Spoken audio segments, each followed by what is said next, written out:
The first thing anyone noticed was the silence, not the absence of noise, but the presence of silence so profound it felt like a physical weight in the opulent, sun-drenched living room. It was a silence that emanated from one man, a man who seemed to take up less space than he should, as if he were trying to fold himself inward, to disappear into the plush armchair he occupied.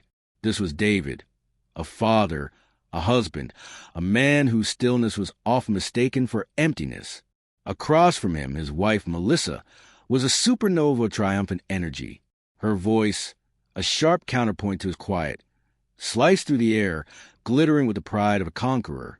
She held up her tablet, the screen glowing with the confirmation of a dream she had just purchased. $40,000. The number seemed to hang in the air between them, shimmering with the promise of turquoise waters and white sand beaches, of first-class cabins and exclusive resorts. To Melissa, it was a victory, a testament to her decisiveness, a reward she felt they had more than earned. She saw the number and saw happiness, a neatly packaged commodity bought and paid for. She saw her husband's face, a canvas of controlled, unreadable emotion, and interpreted his lack of immediate joy as the slow processing of man unused to such grand gestures. She didn't see the fracture lines appearing behind his eyes. She didn't understand that the silence wasn't empty. It was full. It was overflowing with the ghosts of shouted orders, the scent of cordite and ozone, the metallic taste of fear, and the sacred weight of a promise made to a dying friend in the dust of a forgotten country. To her, he was just David, a quiet, predictable man who needed a little push to enjoy life. But what she didn't know, what she could never comprehend, was that the money she had just spent with a casual tap of her finger wasn't just money. It was a trust. It was a legacy. It was 20 years of quiet sacrifice, of skipped lunches and patched-up boots, of every spare dollar being funneled into a single, sacred purpose. She hadn't just booked a vacation. She had detonated a memory, and the fallout was only just beginning to settle in the heavy, suffocating silence of the room. Welcome to our channel, where we explore the stories that hide in plain sight, the tales of quiet honor and the resounding power of promises kept. If you believe that true character is revealed not in the noise we make, but in the quiet commitments we keep, consider subscribing and joining a community that honors these unsung heroes. The vacation confirmation glowed, an epitaph for a secret he had guarded for 2 decades. Melissa's monologue of excitement continued, a stream of details about private cabanas and Michelin-star restaurants, each word a fresh shovel of earth on the grave of his solemn vow. He didn't hear the words, only the sound of her voice, a distant, meaningless hum against the roar in his own mind. He felt the worn, phantom weight of a rucksack on his shoulders, the familiar chafe of the straps. He felt the searing heat of the sun that was not the gentle, domesticated star shining through his living room window. David closed his eyes for a fraction of a second, and the polished hardwood floor beneath his feet became shifting sand.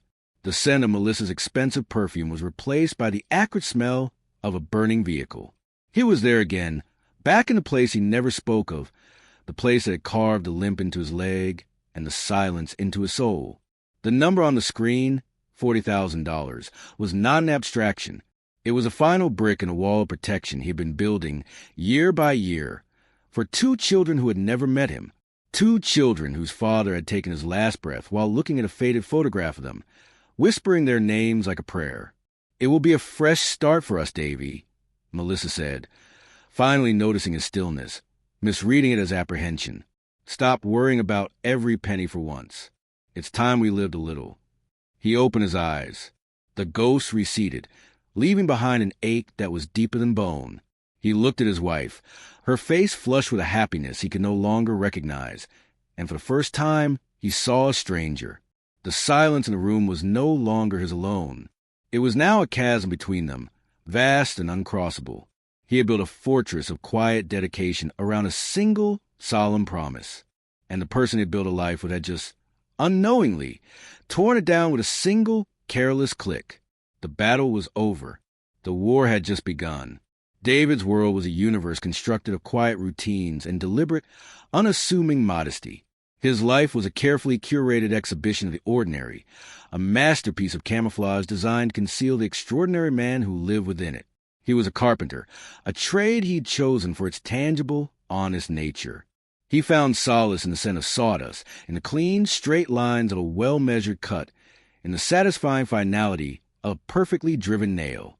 His hands, which had once been calibrated to the precise, deadly mechanisms of a sniper's rifle, were now fluent in the language of wood and joinery. They were scarred, yes, but the stories they told now were a splintered pine and the occasional slip of a chisel, not shrapnel or the desperate grip on a comrade's fatigues.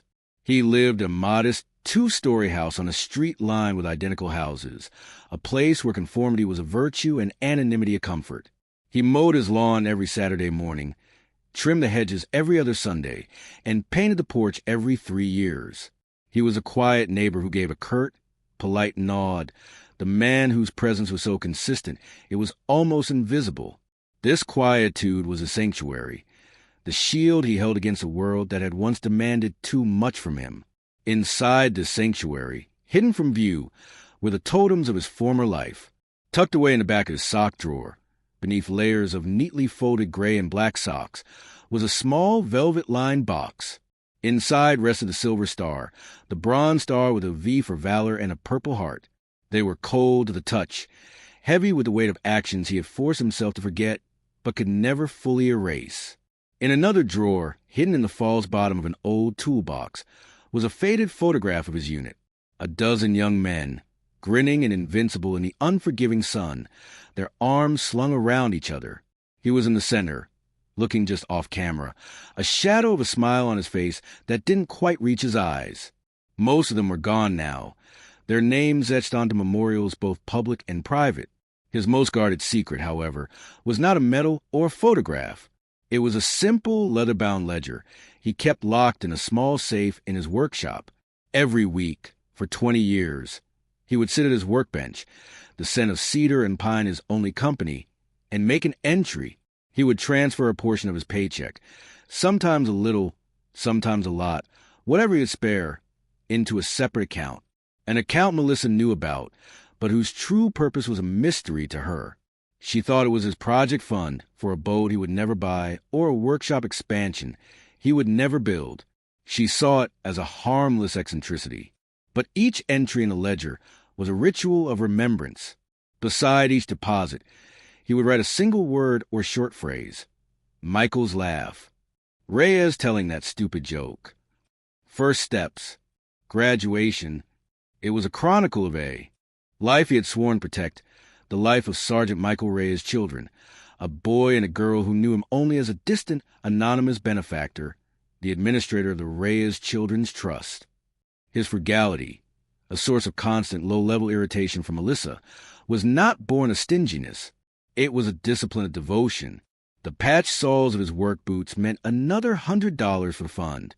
Taking his lunch in a brown paper bag every day was another $20. Driving his 10-year-old truck until the engine screamed in protest was thousands saved. Every small act of self-denial was an affirmation of his promise. He was a guardian of a legacy, the silent sentinel standing watch over the future of man who had no future of his own. His son, Alex, a quiet and observant 16-year-old, was the only other person in the house who seemed to sense the depth beneath his father's calm surface. Alex saw the way his father's hand would sometimes drift his leg, the one with a slight, almost imperceptible limp, a fleeting expression of pain crossing his face before being ruthlessly suppressed. He saw the far-off look in his father's eyes when he thought no one was watching. Alex didn't understand it, but he respected it. He felt the presence of a history his father refused to share, a silence that was not empty but sacred. It was this carefully constructed world of quiet dignity and secret honor that Melissa's impulsive purchase had violated. It was not the money itself that wounded him so deeply. It was the desecration of the ritual, the shattering of the solemn purpose that had given his quiet life its profound, hidden meaning. He was a man who had survived war, only to find the most sacred part of his life dismantled in a moment of casual, domestic thoughtlessness. Melissa moved through life with the confident assumption that the world was her stage and its contents her props. She wasn't inherently cruel, but she was insulated by a thick, comfortable layer of privilege that had rendered her profoundly ignorant of the true cost of things. She had married David 2 decades ago, drawn to his quiet strength, a quality she had initially found romantic and mysterious. He was her rock, her steady anchor in a tumultuous world. But over the years, her perception had shifted. His quiet strength began to look like passivity. His stability felt like stagnation. His mystery had faded into a frustrating, uncommunicative silence. She loved him in her own way, but she had begun to view him as a project, a man who needed to be fixed, to be coaxed out of his shell and taught how to enjoy the life she felt he was wasting. Her world was one of social brunches, book clubs that discussed wine more than literature, and a relentless, unspoken competition with her circle of friends. Their lives were a curated feed of luxury vacations, home renovations, and expensive hobbies. Melissa felt a constant, gnawing pressure to keep up, to project an image of effortless success and sophisticated leisure. David's relentless frugality was a direct impediment to this ambition. It embarrassed her. When her friend Brenda showcased her new Italian marble countertops, Melissa had to bite her tongue about David's insistence on repairing their perfectly functional laminate ones himself.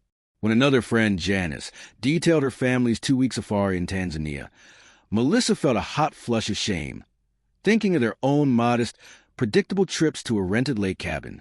She saw his careful management of their finances not as prudence, but as a deliberate withholding, a denial of the lifestyle she believed they deserved. The savings account, the one labeled Project Fund, was a particular point of contention. She had discovered it years ago, a separate account in his name that he diligently contributed to. When she had confronted him about it, he had been evasive, simply saying it was for a long-term goal. She had imagined, with a thrill of excitement, that he was secretly saving for a grand gesture, a surprise anniversary trip around the world, perhaps, or a down payment on a stunning vacation home. But as the years passed and the balance grew, no grand gesture ever materialized. Her excitement curdled into resentment. The account became a symbol of his stubbornness, his emotional distance. She began to see the money sitting there, untouched and appreciating, as a personal insult. It was a dragon's hoard, and she was the brave knight who needed to slay the beast of his boring practicality. The idea for the vacation had started, as most of her ideas did, with a spark of social envy. Janice had been holding court at their last brunch, her wrist adorned with a new Cartier watch, a little bauble her husband had bought her to celebrate their latest stock market windfall. She had casually mentioned they were considering a month in the Maldives next year. The casual, almost bored way she said it lit fire in Melissa. That evening, she had started her online search. She didn't look at travel blogs or budget sites. She went straight to the website of the world's most exclusive resorts, the kind of places where the price was listed only upon request. It was a fantasy at first, a way to soothe her bruised ego. But then she remembered the Project Fund. She logged into their online banking portal, her heart thumping with a mixture of guilt and defiant excitement. The number she saw stunned her. It was far more than she had imagined, over $80,000. It was an obscene amount of money to be sitting idle, in her opinion, a dormant treasure. In that moment, her resentment crystallized into a decision. It wasn't stealing, she told herself. It was liberating. She was liberating that money from its dusty prison of purposelessness. She was liberating her husband from his own self-imposed austerity. She was claiming the life she deserved. She found the perfect package. A 2-week, all-inclusive stay in an overwater bungalow at a resort so exclusive it was frequented by celebrities and royalty. The cost was a breathtaking $40,000. For a moment, she hesitated. It was a shocking sum, but then she thought of Janice's smug face. She thought of 20 years of patched furniture and sensible sedans. She thought of David's infuriating, quiet refusal to indulge. This wasn't just a vacation. It was a statement. A declaration of independence. She clicked Confirm Purchase. The digital receipt that appeared on the screen felt like a trophy. She had done it. She had taken control. When she presented it to David, she expected a flicker of his old, romantic self. She expected him to be swept up in her audacity, to finally see that she was right all along. His silence, therefore, was not just confusing. It was infuriating. It was one more act of passive resistance, one more refusal to join her in the life she was trying so hard to build for them. "I'm going to need you to move along, sir," she would have said metaphorically, "out of this boring, gray world you've built for yourself.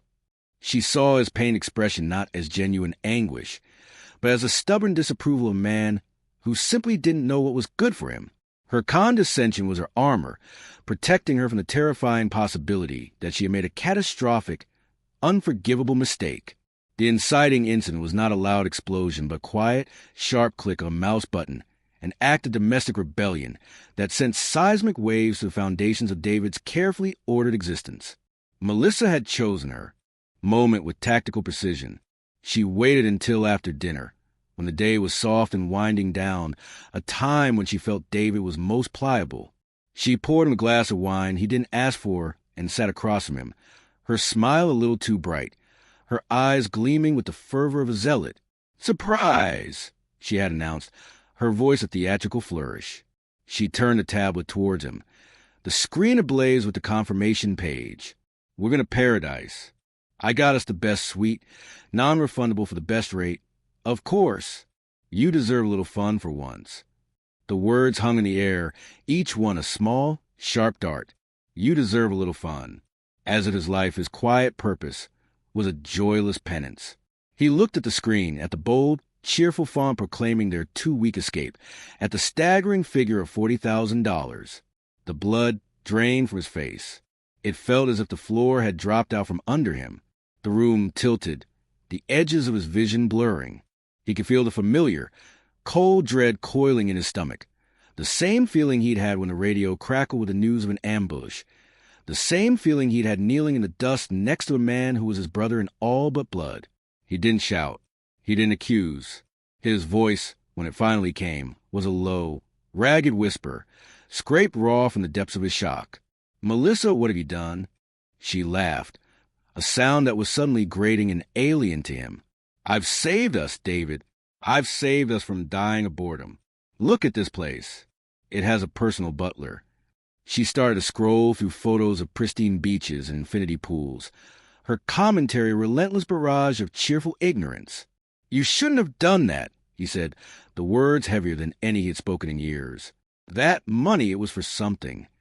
Her face hardened. The manufactured cheerfulness evaporated, replaced by a familiar, defensive frustration. "Oh, don't be so dramatic. It's our money. What was it for, David? Another one of your projects? Were you going to build a solid gold birdhouse? I am so tired of you hoarding that money for some rainy day that never comes. The storm is here, David. It's called life, and it's passing you by." Her words were a caricature of a loving wife's concern, a condescending lecture disguised as encouragement. She saw his pain as stubbornness, his horror as a refusal to be happy. The rising action began in that moment of profound, unbridgeable misunderstanding. The following days were a slow, grinding torture. David tried, in his own fragmented, quiet way, to make her understand. He couldn't bring himself to speak of Michael, to utter the name that was a sacred prayer on his lips. The vow of secrecy was too deeply ingrained. But he tried to convey the gravity of what she had done. "It was a promise, Melissa," he said one morning, his voice barely audible over the sound of the coffee maker. It had a name on it. She had rolled her eyes, her back to him as she stirred sugar into her cup. "Everything has a name on it if you're an accountant. Okay, Rambo, you made your point. You're annoyed, but it's done. The tickets are non-refundable. So you can either mope about it, or you can start looking for a new swimsuit." He retreated further into his silence. It was his only refuge. He stopped eating with her, taking his simple meals to his workshop. He spent hours there, not working, but sitting in the dark, the scent of wood and oil accompanying balm to his savage soul. He would take out the ledger and stare at the final entry, the one he had made just last week, a deposit of $250. Beside it, he had written, "Michael's boy starts his senior year." Now, that entry felt like a lie, a broken testament. His son, Alex, became the silent observer of this domestic Cold War. He saw the genuine, deep-seated agony in his father's eyes. He saw the way his father would pick up the phone, dial a number, and then hang up before it could ring. He heard his mother on the phone with her friends, her voice dripping with scorn. "I swear, it's like living with a monk," she'd say, followed by a peal of laughter. "I buy him the vacation of a lifetime, and he acts like I killed his puppy." Alex began to see the cracks in his mother's confident facade.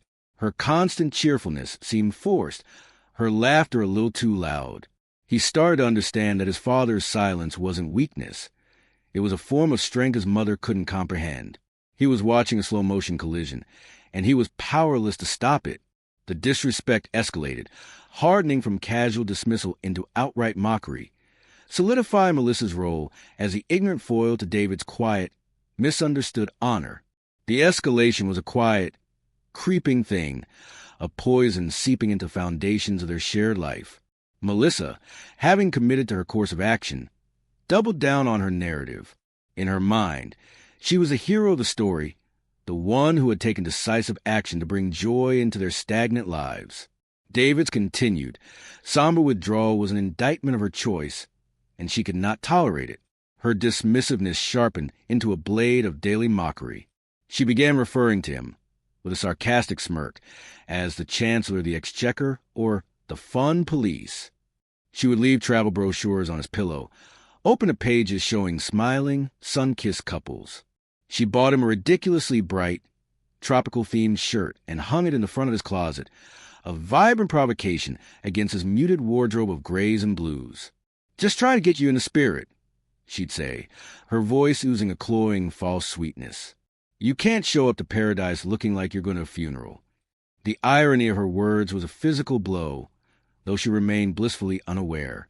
The house, once a sanctuary of quiet predictability, became a theater for her performative happiness.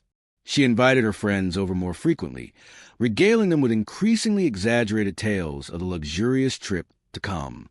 In front of them, she treated David with a kind of patronizing affection, patting his arm and saying things like, "Oh, David's just a homebody. It takes him a while to warm up to adventure." Her friends, women cut from the same cloth of casual materialism, would offer their sympathies and congratulations in the same breath. "You're so brave, Melissa," Janice once said, her voice dripping with insincere admiration. "I could never drag my husband on a trip. He didn't want to go on." The comment was meant to praise Melissa's strength, but it landed as a thinly veiled critique of David's perceived weakness, his lack of masculine authority in his own home. He would sit through these gatherings in his usual armchair, a stoic island in a sea of chattering ignorance. He never defended himself. He never explained. He just endured, his silence a shield that they mistook for surrender. His minimalist responses became a running joke. When Melissa asked him what he thought of the Resort 7, unique swimming pools, he simply said, "Just one would be fine." When she detailed the 24-hour room service, he murmured, "I can make a sandwich." She would turn these moments into anecdotes for her friends. "Okay, Rambo," she'd recount with dramatic eye roll, "he thinks he's too good for a butler. Can you believe it?" The nickname Rambo, once used with a hint of affection for his mysterious past, was now a term of pure mockery, used to belittle the very qualities that had once drawn her. To him, the observer, their son Alex, saw it all. He watched his father absorb these daily humiliations with a dignity that was both heartbreaking and awe-inspiring. Alex saw the quiet, methodical way his father began to prepare. One evening, Alex walked into the workshop and found his father polishing his old dress shoes, the ones he only wore for weddings and funerals. He was meticulously cleaning a simple, dark suit. There was a gravity to his movements, a sense of purpose that had been absent for weeks. Alex asked where he was going. David looked up, his eyes clear and focused for the first time in days. "To keep a promise," he said, and offered no further explanation. A few days later, Alex witnessed a true inciting incident for the coming storm. He overheard his father on the phone. This time, he didn't hang up. David's voice was low, but firm. "I know the deadline is next Friday," he said. "There's been a complication, a catastrophic one." There was a long pause. Alex could hear the faint, tinny sound of a worried voice on the other end. "No," David said, his own voice thick with emotion. "I will not fail him. I will be there. I will handle it." He hung up the phone and stood for a long moment, his hand resting on the receiver, his shoulders slumped with a weight Alex could only guess at. He looked not like a man defeated, but like a soldier preparing to enter a battle he knew he might not win, but that he was honor-bound to fight. The tension in the house became a palpable entity, a silent, screaming presence in every room. Melissa, sensing a shift in his demeanor, mistook his new resolve for a final, grudging acceptance.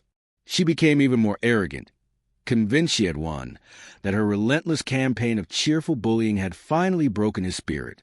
She began planning a vacation kickoff party, the final, grand performance of her victory. It was this act of supreme hubris that would set the stage for the climax, a collision of two worlds that was now, finally, inevitable. The climax arrived not on a battlefield, but in a meticulously clean, beige-tile foyer on a bright Saturday afternoon. Melissa's vacation kickoff party was in full swing. The house was filled with the clinking of wine glasses, the murmur of polite gossip, and the scent of expensive catered appetizers. Melissa was the radiant queen of her domain. Flitting from one group of friends to the next, her laughter bright and brittle. She was holding up her phone, showing Janice and Brenda the floor plan of their overwater bungalow, when the doorbell rang. Its chime cut through the chatter with surprising authority. Melissa sighed, a theatrical expression of annoyance on her face. "Honestly," she muttered to her friends, "probably just a package delivery. I swear, the delivery guys have no sense of timing."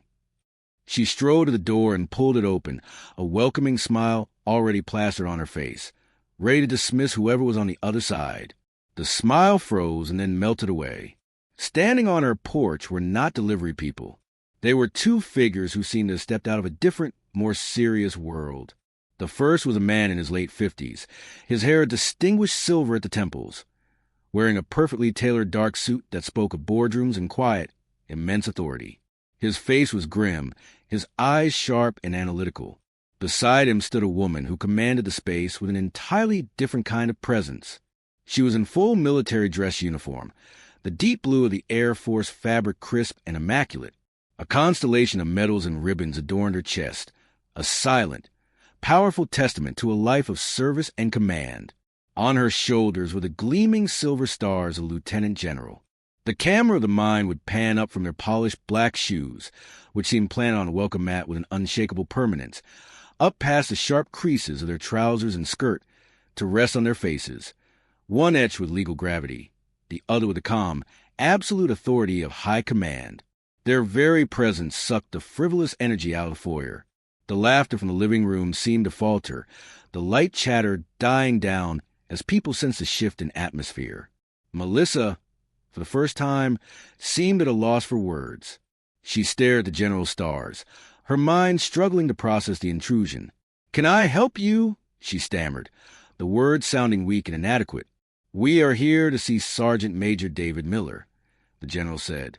Her voice was not loud, but it carried an inherent power that filled the space, each word precise and unambiguous. She didn't ask. She stated. The title, Sergeant Major, hung in the air, a foreign and discordant note in this symphony of suburban leisure. Melissa blinked. "Sergeant Major? I think you have the wrong house. My husband is David Miller, but he's a carpenter." The man in the suit stepped forward slightly, holding a leather portfolio. "Ma'am, I am Arthur Vance, legal counsel for the Fallen Heroes Education Fund. And this is Lieutenant General Catherine Wallace. We most certainly have the right house." From behind them, Alex appeared, drawn by the sudden silence. He saw the visitors, and his eyes widened. He looked at his father, who was now rising slowly from his armchair in the living room, his face a mask of weary resignation. He had known this day was coming. The party guests had all turned, their curious faces transformed by confusion and a dawning sense of awe. They watched as David walked slowly toward the door, his slight limp more pronounced than usual. He didn't look at Melissa. He looked directly at the general. He gave a short, almost imperceptible nod. It was a salute, not here, not now, but it was a clear sign of recognition, of a shared world that no one else in that room understood. "General," he said, his voice quiet but clear, "Counselor."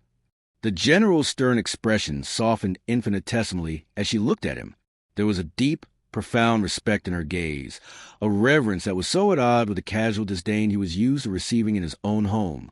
"David," she said, her voice now softer, but no less powerful, "it's good to see you." Though I wish it weren't under these circumstances. We need to talk. It's about your promise to Michael. The name Michael landed in the silent room with the force of a physical object. Melissa flinched as if struck. The final pieces of the puzzle were falling into place, and the picture they were forming was a terrifying one. The arrival was over. The reveal was about to begin. The living room had fallen into a profound, suffocating silence. The party guests stood like statues, their wine glasses frozen halfway to their lips, their faces a gallery of disbelief and shock. The air, which moments before had been filled with light chatter and vapid laughter, was now thick with a heavy, unspoken tension. All eyes were on the three figures standing in the center of the room. David, the quiet carpenter, who was suddenly someone else entirely. General Catherine Wallace, whose uniform seemed to absorb all the light in the room. And Arthur Vance, the lawyer, whose grim expression promised a difficult truth. Melissa remained by the door, her face a pallid mass of confusion and a creeping, sickening dread. Her world had tilted on its axis, and she was struggling to find her footing. I don't understand, she whispered, the words barely audible. What promise? Who is Michael? General Wallace turned her head slowly, her gaze sweeping across the room, before finally settling on Melissa. It was not a hostile look, but it was one of utter, unambiguous authority, the gaze of a commander accustomed to immediate and total obedience. The casual arrogance had drained from Melissa's face, replaced by the trembling uncertainty of a child about to be reprimanded. Ma'am, the general began, her voice resonating with a gravitas that commanded absolute attention. For 20 years, your husband has upheld one of the most sacred oaths a soldier can make, a promise to a fallen comrade. She took a deliberate step forward, her eyes finding David's. 20 years ago, in a mountain range whose name you will never find on a map, then Master Sergeant David Miller was part of a small, elite special operations team on a classified mission. Their task was to rescue a high-value hostage from an entrenched enemy stronghold. The mission was compromised. They were ambushed. The general's voice was steady, a clear, factual recitation of history that felt more like a movie script than a memory. The guests leaned in, forgetting their wine, their gossip, their very surroundings. During the firefight, she continued, her voice dropping slightly, David, second in command, Sergeant First Class Michael Reyes, was critically wounded. Under heavy, relentless fire, with complete disregard for his own life, David ran across open ground, engaged the enemy, and carried Sergeant Reyes to the only available cover, a small, rocky outcrop. She paused, letting the weight of her words settle. For 3 hours, David held off a superior enemy force, single-handedly preventing his team from being overrun. He sustained shrapnel wounds to his leg. She glanced meaningfully at David's slight limp, and 2 gunshot wounds to his shoulder. Yet he never abandoned his post. He never abandoned his friend. The lawyer, Mr. Vance, opened his portfolio. He spoke in a dry, legal tone that somehow made the story even more powerful. The official declassified report states that Master Sergeant Miller's actions were directly responsible for saving the lives of the other 5 members of his team. For his actions that day, he was awarded the Silver Star for gallantry in action. Melissa made a small, choking sound. Her eyes darted to the sock drawer in her mind, the place she'd seen those medals she dismissed as old trinkets from a grandfather. General Wallace continued, her voice now imbued with deep, personal reverence. But the real story isn't in the report. The real story is what happened in those 3 hours. While he was holding off the enemy, David was also trying to save Michael's life. He knew it was hopeless. Michael knew it was hopeless. He wasn't going to make it. She looked at David, and for a moment, she was no longer a general addressing a subordinate, but one old soldier speaking to another. Michael's last words were not about the battle. They were about his family, his wife, who had passed away from cancer the year before, and his 2 children, a 6-year-old boy and a 4-year-old girl. He made David promise, swear on his life, that he would look out for them, that he would make sure they had a chance, that they would get the education their father couldn't give them. The room was airless. Someone let out a small, involuntary sob. David gave his word, the general said, her voice thick with emotion. He held his friend's hand as he died, and he swore an oath.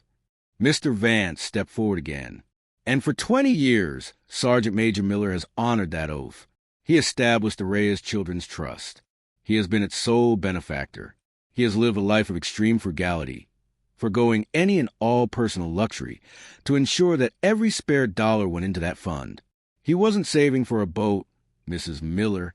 He was building a future for the children of the man who died saving his team. He pulled out a single sheet of paper. This Friday was a deadline for final tuition payment for the youngest child, Sarah Reyes, who is entering her last year of nursing school. The payment due was $40,000. He let the paper fall from his hand. It landed softly on the coffee table, a white flag of surrender in the war Melissa never knew she was fighting. "The money your wife just spent on vacation," the general said, her voice now cold as steel, her eyes locked on Melissa's, was a culmination of a 20-year promise. It was the last chapter of a story of profound honor. "You didn't just spend money, ma'am. You stole a hero's legacy." The monologue was over. The truth was laid bare, a devastating weapon that had destroyed everything in its path. Silence, absolute and profound, reigned. The silence that followed the general's final, devastating sentence was not empty. It was a solid, tangible thing, filled with the crushing weight of shame, awe, and irrevocable truth. The party was over. The festive atmosphere had curdled into a funereal stillness. The guests, who had come for light entertainment and free wine, now stood as unwilling witnesses at a trial. Their faces, once animated with careless joy, were now pale masks of shock and pity. They avoided looking at Melissa, their gaze skittering away as if she were a source of some contagious disease. Their sympathy was not for her, but for the quiet man in the center of the room, the man they had dismissed as boring and unremarkable, who was now revealed to be a figure of almost mythical stature. Melissa's face had crumbled. The confident, arrogant woman who had opened the door just minutes before was gone, replaced by a pale, trembling stranger. Her breath came in ragged, shallow gasps. The vibrant color of her expensive silk blouse seemed to mock the ashen gray of her skin. She looked at David, her eyes pleading, searching for some sign of, what? Forgiveness? Absolution? An escape from the crushing reality of what she had done? But David was not looking at her. His gaze was fixed on a point on the far wall, his expression distant, his mind clearly back in the dusty, blood-soaked outcrop of forgotten mountain range. He was with his friend. He was reliving the promise. The lawyer, Arthur Vance, a man accustomed to navigating the fallout of human error, spoke into the silence, his voice calm and professional. "The resort has a strict non-refundable, non-transferable policy, Mrs. Miller. We have already made inquiries. The funds are, for all practical purposes, gone. A cancellation would result in a forfeiture of the entire amount." Each word was a nail in the coffin of her hubris. There was no easy way out, no undoing this. The $40,000, the sum of 20 years of quiet sacrifice, had vanished into the ether of luxury travel. The full weight of her actions finally landed on her. She had not just made a mistake. She had committed an act of profound desecration. She had danced on a grave she didn't know existed. She sank down onto the nearest ottoman, her body folding in on itself as if she could no longer support her own weight. A low, guttural sob escaped her lips, a sound of pure, undiluted agony. Her friends, Janice and Brenda, began to quietly gather their purses, their faces tight with discomfort. They murmured excuses, avoiding eye contact, and slipped out the door like retreating soldiers. Her social world, the one for which she had sacrificed her husband's honor, was evaporating before her very eyes. Her shame was absolute, and it was public. Alex, who had watched the entire scene unfold with a mixture of horror and dawning, fierce pride, walked slowly to his father's side. He didn't say anything. He just stood there, a silent statement of allegiance, a son finally understanding the true measure of his father. David finally stirred. He looked at General Wallace, and his voice, when he spoke, was raspy with emotion, but steady. He didn't speak of the money. He didn't speak of the vacation. He spoke only of the promise. "The boy, Marcus," he said. "He finished medical school, top of his class." A faint, sad smile touched his lips for the first time. He made it. He then looked at the general, the question unspoken in his eyes. What about Sarah? The general understood. She placed a gentle hand on his arm. We'll handle it, David, she said softly. The fund has emergency reserves. We will not let your promise to Michael be broken. We will make it right. Your honor is intact. But David shook his head slightly. It wasn't about the fund fixing it. It was about him fixing it. He had given his word. The honor was his to uphold and his to restore. He turned and looked, truly looked, at Melissa for the first time since the reveal. There was no anger in his eyes. There was no "I told you so." There was only a profound, bottomless disappointment, a quiet sorrow for the woman he had married, the stranger who had lived in his house for 20 years and had never seen him at all. His honor was restored in the eyes of the world, but in his own home it lay in ruins. The resolution began not with a shout, but with a quiet, decisive action. In the days that followed the disastrous party, the house settled into a new kind of silence. It was not the tense, resentful silence of before, but the heavy, mournful silence of a house in which something had died. Melissa moved like a ghost of a room she had so proudly decorated, her face perpetually blotchy from crying, her movements tentative and uncertain. The vibrant, confident woman was gone, replaced by a hollowed-out shell of regret. She tried to talk to David, to offer frantic, tear-filled apologies, but her words were meaningless now, like trying to patch a gaping wound with a flimsy bandage. He would listen, his face unreadable, and then simply walk away. Her apologies could not restore the 20 years of sacrifice. They could not unring the bell of her profound disrespect. The true resolution lay with David. He did not waste time on anger or recrimination. His focus had narrowed to a single point, the promise. He met with General Wallace and Arthur Vance, not to receive their help, but to formulate a plan. He was resolute. The fund would not cover the shortfall. He would. It was his duty, his burden to bear. He went to the bank and took out a second mortgage on the house, the very home Melissa had been so desperate to elevate in the eyes of her friends. He liquidated his small retirement account, the one he had been dutifully paying into from his carpenter's salary, sacrificing his own future security for the second time in his life. He gathered every last cent he had, selling his old truck and some of his more valuable tools. It was just enough. He arranged for the $40,000 to be wired directly to the bursar's office of Sarah Reyes University. He made the transfer from a public library computer, a final act of quiet, anonymous duty. Only then, when the promise was secure, did he turn his attention to his own life. He packed a single, small duffel bag with a few changes of clothes, his worn work boots, and the small, velvet-lined box containing his medals. He left everything else. He wrote a short, simple note and left it on the kitchen counter, next to the glossy, mocking travel brochures. He then went to find his son. Alex was in his room, the door ajar. He looked up as David entered. The pride and respect in the boy's eyes were a balm to his wounded soul. "I have to go away for a while," David said simply. "I need to reset." "Where will you go?" Alex asked, his voice thick with teenager's clumsy attempt to hide his fear. "Don't know yet," David said, which was the truth. "But I need to see the Reyes family. I need to see her." He meant Sarah, the young woman whose future he had just secured, the living embodiment of his promise. He needed to see with his own eyes that his friend's legacy was safe. He placed a hand on his son's shoulder. "You're the man of the house now. Be better than me. Be louder." It was the closest he would ever come to admitting his own part in the tragedy, his silence that had allowed Melissa's ignorance to fester for so long. He walked out of the house without a backward glance. He didn't take a car. He walked down the driveway, his duffel bag slung over his shoulder, his limp a steady, rhythmic counterpoint to the quiet suburban street. He was a solitary figure, leaving one life behind to reckon with another. The narrative had come full circle. He was vindicated, his honor restored, his promise kept. But he remained a humble hero, seeking no praise, no reward. He simply did what needed to be done, and then quietly moved on, leaving others to reflect on the wreckage.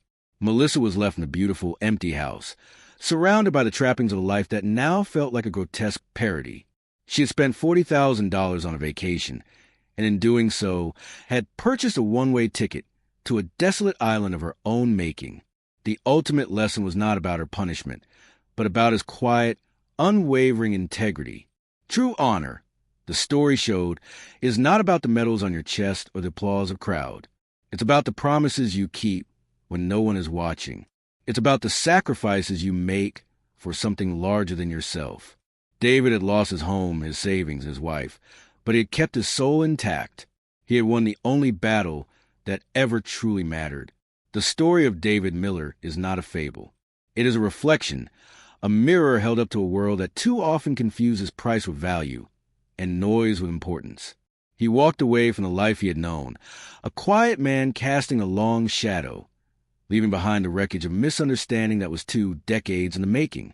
He left not in anger, but with the quiet resolve of a man whose compass had always pointed toward honor, a true north he would never deviate from. His departure was his final statement, a quiet act of judgment more powerful than any angry words could ever be. He sought no vindication beyond the knowledge that his promise was kept. He wanted no victory parade, no public acknowledgement. His reward was a quiet piece of a duty fulfilled, a sacred trust honored to its final, painful conclusion. The house he left behind became a monument to a colossal failure of perception. For Melissa, it was a prison of her own design, every polished surface reflecting her own profound shame. The silence she had once found so frustrating in her husband became her constant companion, a reminder of all she had failed to hear, all she had failed to see. She was left with the material possessions she had craved, but they brought her no comfort. They were hollow symbols of hollow life, purchased at the cost of a treasure she never knew she had. The lesson resonates far beyond the walls of that single, broken home. It speaks to a fundamental truth about the human condition, that the most profound acts of heroism are often performed in silence, far from the spotlight. The greatest sacrifices are made without expectation of reward. True wealth is not measured in bank balances or luxury goods, but in the currency of integrity, loyalty, and promises kept. David, the quiet carpenter, the invisible man, was richer than all the titans of industry and celebrities whose pictures graced the covers of magazines. His wealth was the unshakable respect of few who knew his story, the love of a son who had finally seen his father's true stature, and the peaceful future of 2 children who would never know the full extent of the war he had waged on their behalf. He was a relic of a bygone era, a man for whom words like honor and duty were not abstract concepts, but the very cornerstones of his existence. He reminds us that heroes do not always wear capes or uniforms. Sometimes they wear worn-out work boots. Sometimes their strength is displayed not in loud pronouncements, but in quiet endurance. Sometimes the most important battles are fought not on foreign fields, but within the silent, steadfast chambers of the human heart. His story is a challenge to us all. It asks us to look deeper, past the surface of things, to listen more closely to silences. It implores us to recognize the quiet heroes who walk among us every day, the men and women whose lives are testaments to unsung sacrifices and unseen commitments. For every soldier who makes the ultimate sacrifice, there's a brother in arms who carries their memory, a silent guardian of a sacred promise. What does honor truly mean to you in a world that so often seems to have forgotten its definition? Have you ever been guilty of judging someone by their quiet exterior, only to learn the profound depths that lay hidden beneath? Share your thoughts and stories in the comments below. Your voice is part of this community, a space where we honor the values that truly matter. And if you believe that these are the stories that need to be told, the ones that uplift and inspire, that remind us of the best of what we can be, then please subscribe to our channel and press the notification bell. Join us as we continue to shine a light on the quiet corners where true heroism resides.